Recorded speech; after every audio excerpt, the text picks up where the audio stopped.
moet so sê as 'n klok daar. Jy moet winkels toe gaan, jy moet skoon toe gaan, en dit doen en dat doen. Maar ek wil vir jy sê baie dankie dat jy hier die beste deel gekies. En daar sal 'n woord wees vir jy van God af. En wees maar net rustig. En kom besef dat jy is in die Vader se huis. En daar is niks beter as om in die Vader se huis te wees.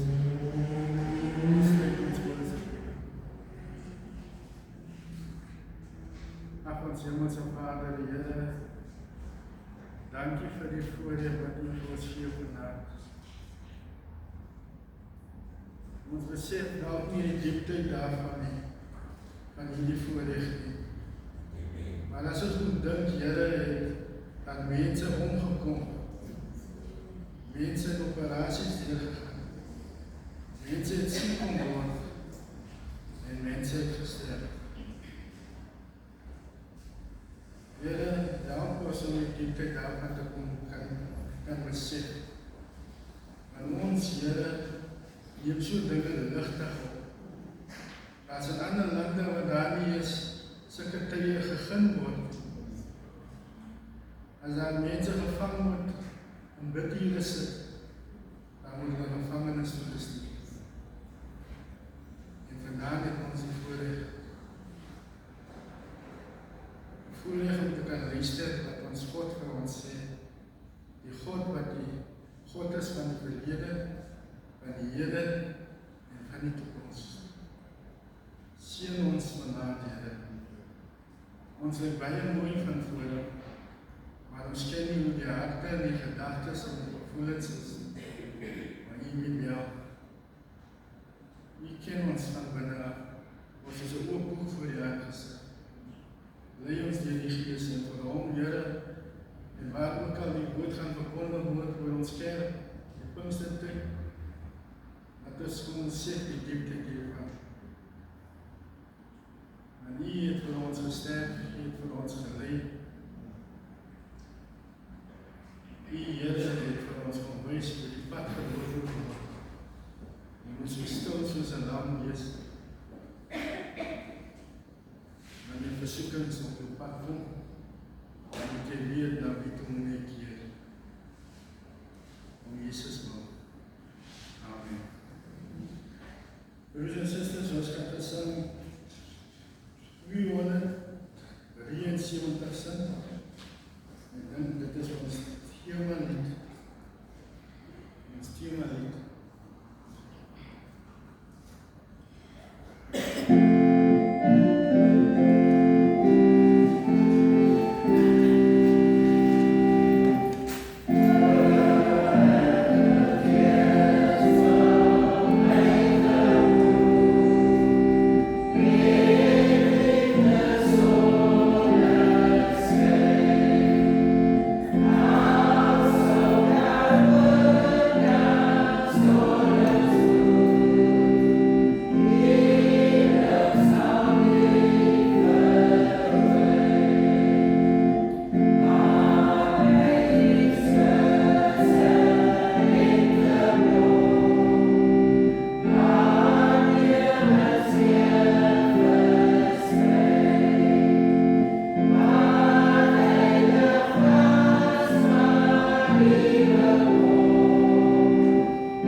dienst te begin om 7 uur. Die voorstel om 18:45. Daar sal ook 'n kollekte opgeneem word vir die plaaslike reddingsdienste. Ons gee geleentheid om die kollekte op te neem. Terwyl is dit nie. Dan is het maar mooi te zitten.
Eerste aan van ons Pinkster reeks en ons oorlose tema is bely en beliggaam jaarbelydenis 40 jaar later.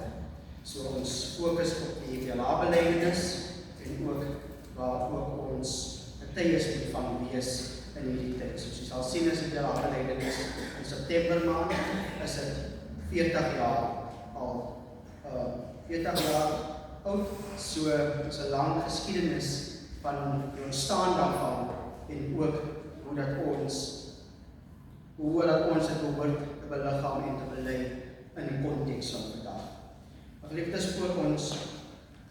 voor ons voorgaan tot die lees, kan ons dan net die volg op die skerm, die foto met die seun en die wat, soos jy weet, wat die gee is, sal die antwoord.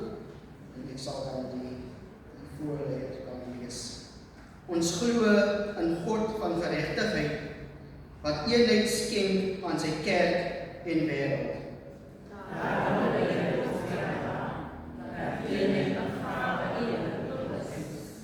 Ons hoor die roepstem van Christus in die verdeelde en gebroke wêreld.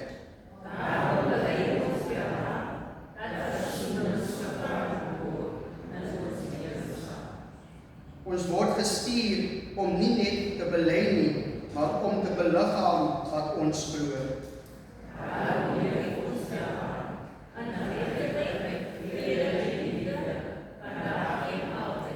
Geliefdes, kom ons sing net so 'n aanbiddingssaam met voorbereiding vir die woord. We have come into this place en dan ook so forget about ourselves, dat ons gereed maak vir die woord. We have come into this place, gathered in His name to worship Him.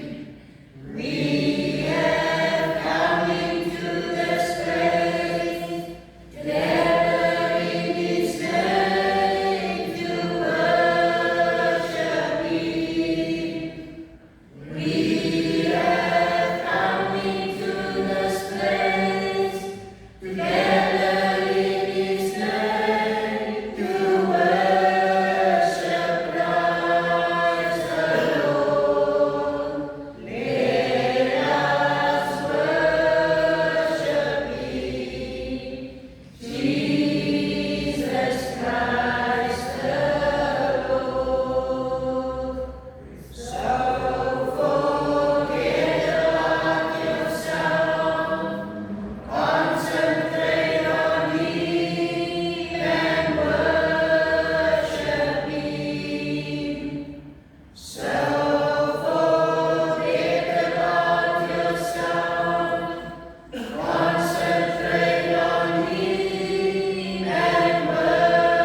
26. Hier is 'n lang gedeelte, ons sal dit saam lees.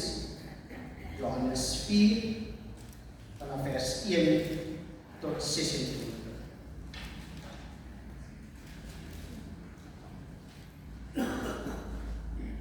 Johannes 4 vanaf vers 1 tot 26.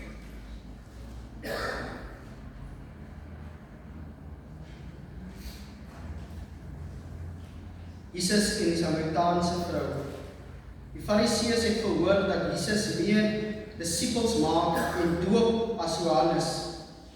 Eintlik was dit nie Jesus wat gedoop het nie, maar sy disippels. Toe Jesus dit verneem het, het hy Judea verlaat en weer na Galilea toe gegaan. Hy moes deur Samaria gaan. Hy kom toe by 'n dorp in Samaria wat genaamd is Sychar, naby die stuk grond wat Jakob aan sy seun Josef gegee het. Die fontein van Jakob was daar en Jesus het toe, omdat hy moeg was, gaan die reis sommer by die fontein gaan sit. Dit was omtrent 12 uur die middag. Daar kom toe 'n Samaritaanse vrou water haal en Jesus vra vir haar, gee my 'n bietjie water om te drink. Sy disippels was intussen weg dorp toe om te gaan kos koop. Die Samaritaanse vrou sê vir hom, hoe vra jy wat 'n Jood is vir my, 'n Samaritaanse vrou water om te drink? Die Jode en die Samaritane gaan immers nie met mekaar om nie. Jesus het daar geantwoord, as jy geweet het wat God gee en wie dit is wat vir jou sê, gee my 'n bietjie water om te drink, sou jy hom gevra het en hy sou vir jou die lewende water gegee het. Die vrou sê toe vir hom, meneer, jy het nie eens 'n skepding nie en die put is diep. Waar gaan jy die lewende water vandaan kry? Jy is tog nie tot meer in staat as ons voorvader Jakob wat hierdie put vir ons gegee het en self saam met my sy seuns en sy diere daaruit gedrink het nie. Maar Jesus antwoord daar, elkeen wat van hierdie water drink, sal weer dors kry. Maar wie van die water drink wat ek hom sal gee, sal alle ewigheid nooit dors kry nie. Nee, die water wat ek hom sal gee, sal in hom 'n fontein wees met water wat opborrel en vir hom die ewige lewe gee. Die vrou het vir hom gesê, meneer, gee vir my van daardie water, sodat ek nie weer dors sal kry en hier hoef te kom water haal nie. Hy sê toe vir haar, gaan roep jou man en kom terug hierheen. Die vrou het hom geantwoord, ek het nie 'n man nie. En Jesus sê vir haar, dis reg wat jy nou gesê het, ek het nie 'n man nie. Jy het reeds 5 gehad en die een wat jy nou het, is nie jou man nie. Jy het die waarheid gepraat. Die vrou het vir hom gesê, meneer, ek sien dat jy 'n profeet is. Ons voorvaders het God op hierdie berg aanbid en tog sê julle die plek waar 'n mens God moet aanbid is in Jerusalem. Jesus sê toe vir haar, glo my mevrou, daar kom 'n tyd wanneer julle die Vader nie op hierdie berg en ook nie in Jerusalem sal aanbid nie. Julle aanbid sonder om te weet wat julle aanbid. Ons weet wat ons aanbid, want die verlossing kom uit die Jode. Maar daar kom 'n tyd, en dit is nou, wanneer die ware aanbidders die Vader deur die Gees en in waarheid sal aanbid. Want die Vader sal juis hê dat die mense wat hom aanbid, dit so moet doen. God is Gees en die wat hom aanbid, moet hom deur die Gees in waarheid aanbid. Die vrou het vir hom gesê, ek weet dat die Messias kom. Hy wat ook die Christus genoem word. Wanneer hy kom, sal hy alles aan ons bekend maak. Toe sê Jesus vir haar, dit is ek wat met jou praat. Dit is die woord van die Here, dank sy God.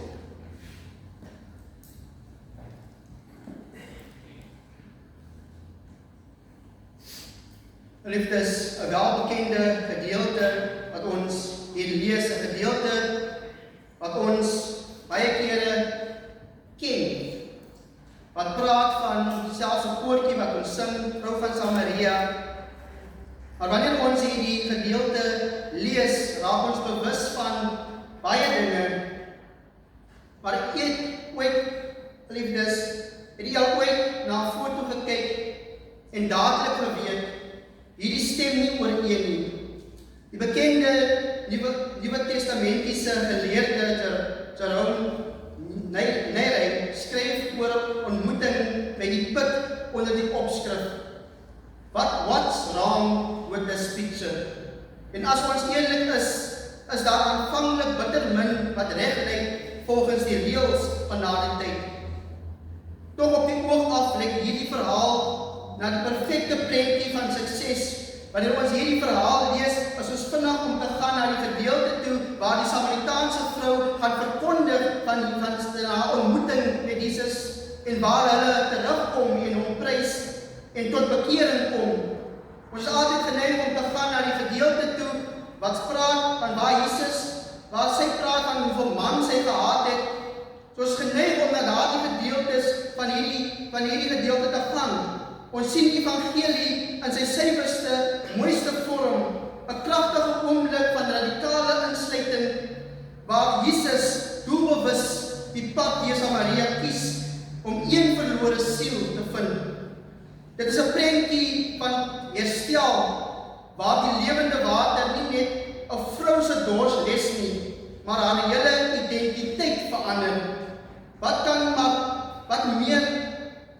kan meer reg wees as 'n vrou wat haar waterkruik neersit, terugkyk na haar dorp en 'n gehele gemeenskap na die voete van die Messias lei.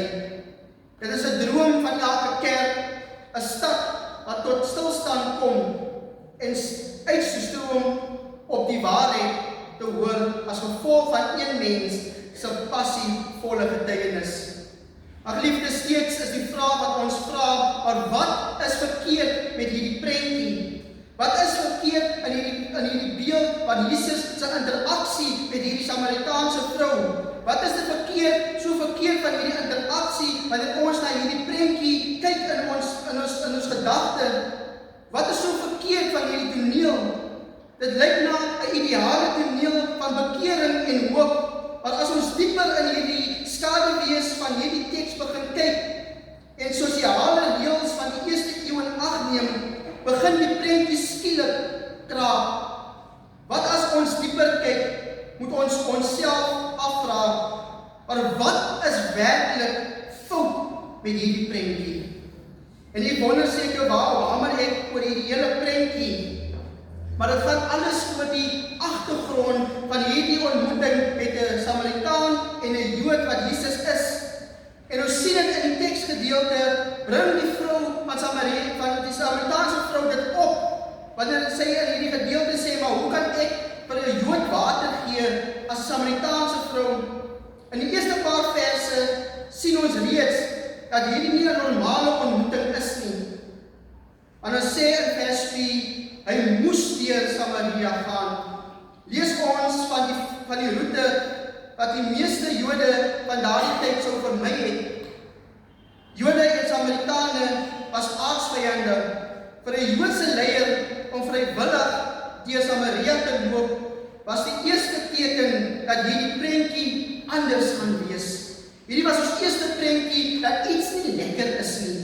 Hier is ons eerste prentjie dat hy moes deur Samaria gaan, maar met die gedagte, maar daar is vyandskap tussen die twee, so hoekom moes hy daardeur gaan? En baie geleerdes kom op die punt neer, dat Jesus moes daardeur gaan, want hy moes iets gaan doen in hierdie gemeenskap. Hy moes iets, 'n ontmoeting hê met hierdie vrou, en mense tot redding bring. Hy moes genade bring aan mense wat uitgesluit word in hierdie gemeenskap. En daarom het hierdie begeerte dat hy moes deur Samaria gaan. Hy moes daardeur gaan, nie net omdat hy moes gaan rus het nie, maar hy moes daardeur gaan om sy bediening voort te sit en ook iets daar te gaan doen wat positief is. Want in hierdie gedeelte, geliefdes, soos al reeds gesê, is daar konflik tussen die twee. Is daar skeiding tussen Jood en Samaritaanse mense? Is daar skeiding wat plaasvind in hierdie gebied? Die spanning tussen hierdie twee groepe was nie net 'n klein verskil nie. Dit was 'n diep kloof van haat en reëls. Dit word duidelik wanneer die vrou haar verbasing uitspreek in vers 9. Die Samaritaanse vrou sê vir hom, hoe vra jy wat 'n Jood is vir my, 'n Samaritaanse vrou, water om te drink? Die Jode en die Samaritane gaan immers nie met mekaar om nie. In daardie tyd was die reël dat 'n Jood hulself onrein gemaak het as hulle aan iets raak wat aan die Samaritane behoort. Jesus breek hierdie reëls. Jesus oorskry hierdie grense, hierdie ongemak oorskry Jesus om 'n interaksie en 'n ontmoeting met hierdie vrou te hê. Hy breek die mure af en oorskry alle reëls wat daar is om 'n ontmoeting met hierdie vrou te hê. En hy kom in aanraking met hierdie vrou. En die geliefdes, die verdeeldheid was ook godsdienstig. Hulle het vir eeue beklei oor waar die regte plek is om God te dien. Sy bring hierdie hartseer geskiedenis op in vers 20. Ons voorvaders het God op hierdie berg aanbid. En tog sê julle, die plek waar 'n mens God moet aanbid, is in Jerusalem. Die prentjie is dus een van bitterheid en kerke wat van mekaar geskei is deur die mure van tradisies. Laastens is daar 'n morele prentjie wat nie reg lyk nie. Die vrou het hom geantwoord, ek het nie 'n man nie. En Jesus sê vir haar, dis reg wat jy nou gesê het. Ek het nie 'n man nie. Jy het reeds 5 gehad en die een wat jy nou het is nie jou man nie. Jy het die waarheid gepraat. Jesus sit hier oorkant 'n vrou wat deur haar eie mense daar geoordeel word, wat deur haar eie mense verstoot is, deur haar eie mense in 'n kategorie geplaas is omdat sy te veel mans gehad het.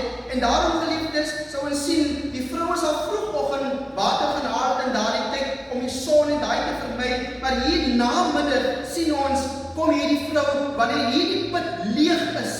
So daar is soort van ook 'n verdeeldheid tussen haar eie mense en haar geloof en haar tradisies wat daar is ook. Is daar onderskeid tussen haar en haar gemeenskap ook self.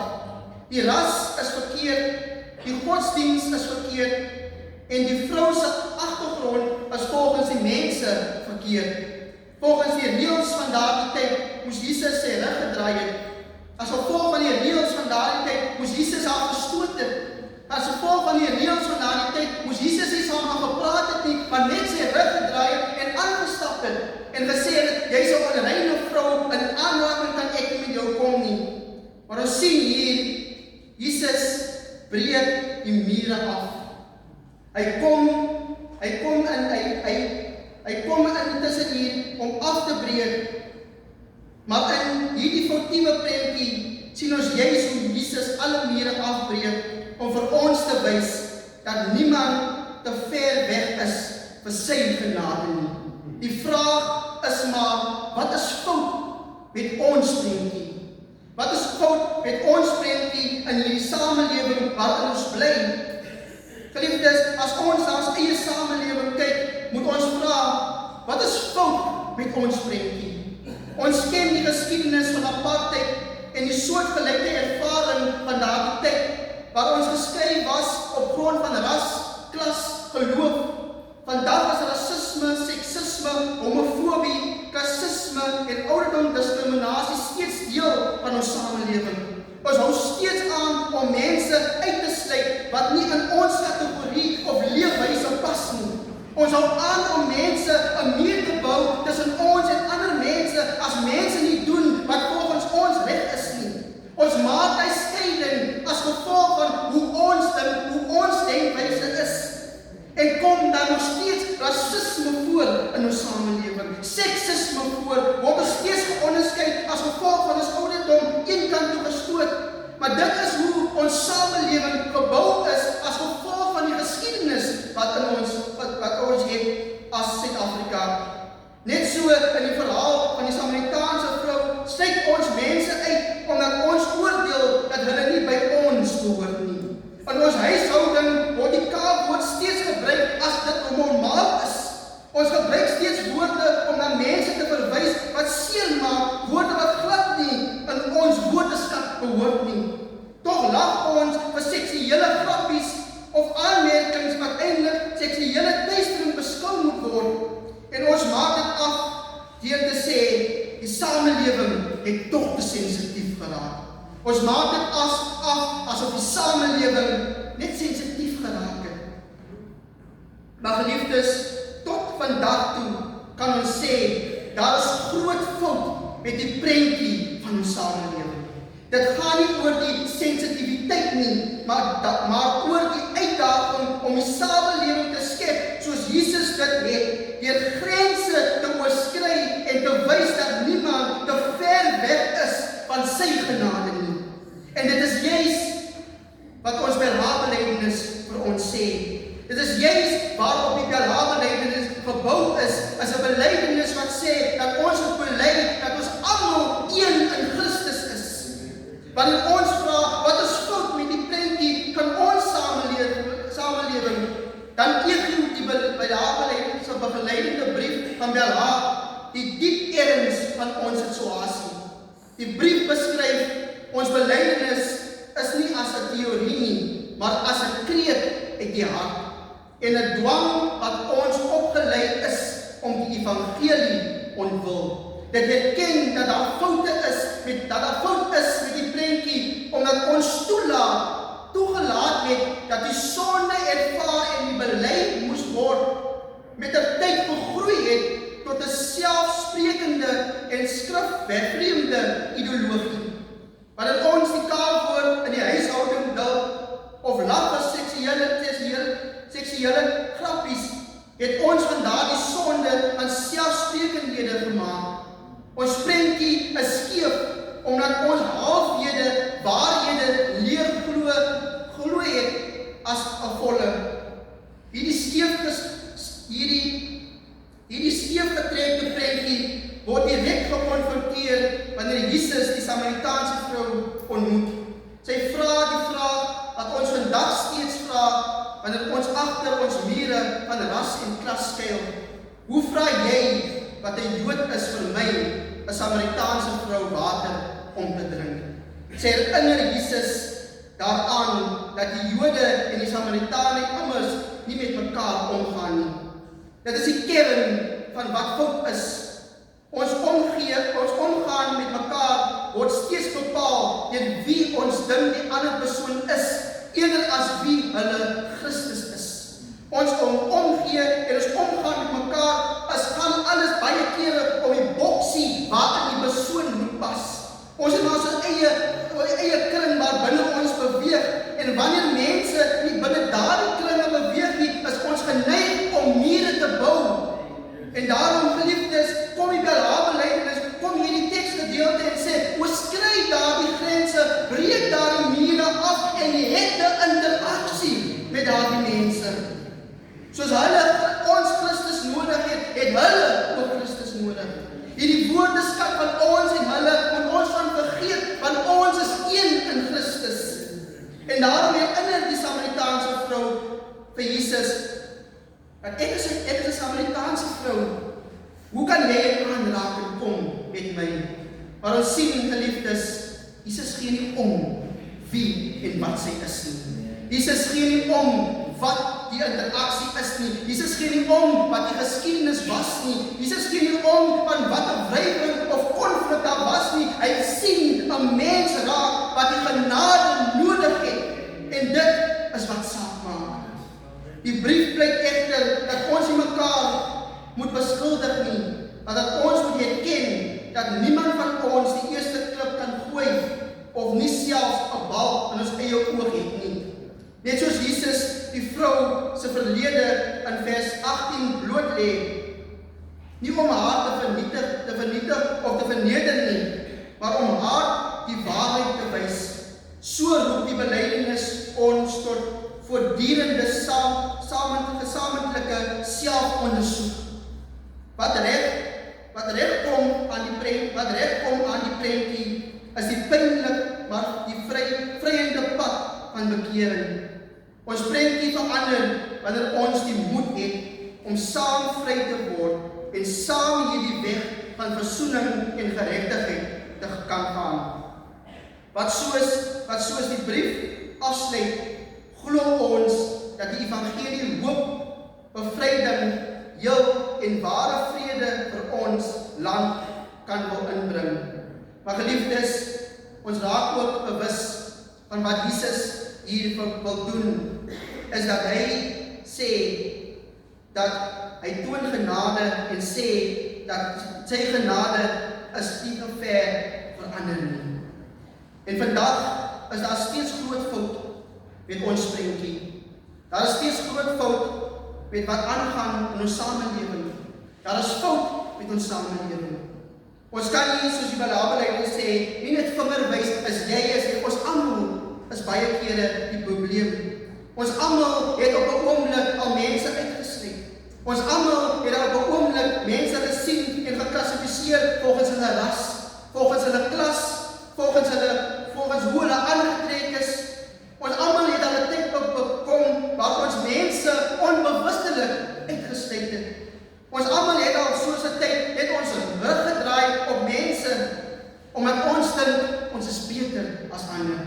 En daarom sê ek, geliefdes, ons, want daar is 'n tyd waar ek dit ook gedoen het. Niemand van ons kan sê ons het nog nooit dit gedoen nie. En daarom sê die belydenis vir ons dat ons elke dag moet bely. Elke dag moet bely en dat ons elke dag vir die Here tog moet vra vir vergifnis. Want ons doen sommige kere dinge onbewustelik. En daarom, geliefdes, raak ons vanaand bewus. Vandag is daar steeds groot fout met ons samelewing. Is daar groot fout met ons prentjie. Die belydenis van Belhar herinner ons dat ons die evangelie bedryf wanneer ons mense uitsluit op grond van ras, klas en of verlede. Ons drink uit die brakwater van die vooroordeel, terwyl Jesus ons uitdaag om die kreet uit die hart te hoor. Die prentjie kom eers reg wanneer ons waterkruike van trots neerlê en die pynlike pad van bekering stap. Jesus oorskry die grense sodat ons saam vry kan word en ware vrede in ons hart kan vind. En geliefdes, is baie kere moeilik. Dit is baie kere moeilik om die realiteit in die gesig te staar. Dit is moeilik om baie kere te hoor van hoe dit gaan in ons samelewing. Maar wanneer ons introspeksie doen en as ons sien wat Jesus gedoen het, hy het die mure afgebreek. Hy het die grense oorskry en deur dit het hy gesê dat sy genade nie ver van enige een hoef te wees nie. En daarom word ons geroep in hierdie tyd, tesame met Johannes 4:26 en die Belhar-belydenis, om getuies te wees, om mense te wees wat die prentjie probeer regmaak, wat die prentjie, die skewe prentjie probeer reghaal, deur verandering te maak in ons samelewing. Amen. Geliefdes, vanaand dat ons oorgang in gebed en vanaand wat ons net dat Jesus ons in staat stel om grense te oorskry, maar ook waar ons ook net vergifnis vra as ons met 'n tyd mense uitgesluit het, mense seer gemaak het met ons woorde en waar ons net nie volgens die wil van God geleef het nie.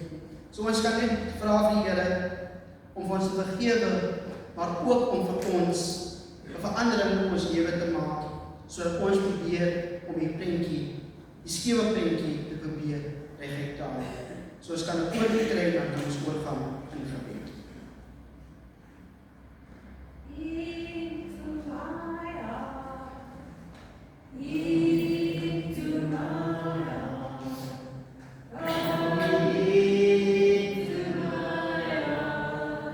Lord,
georganiseerde lege of vaste fundamente in God se kerk.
Die Here sal u seën en u beskerm.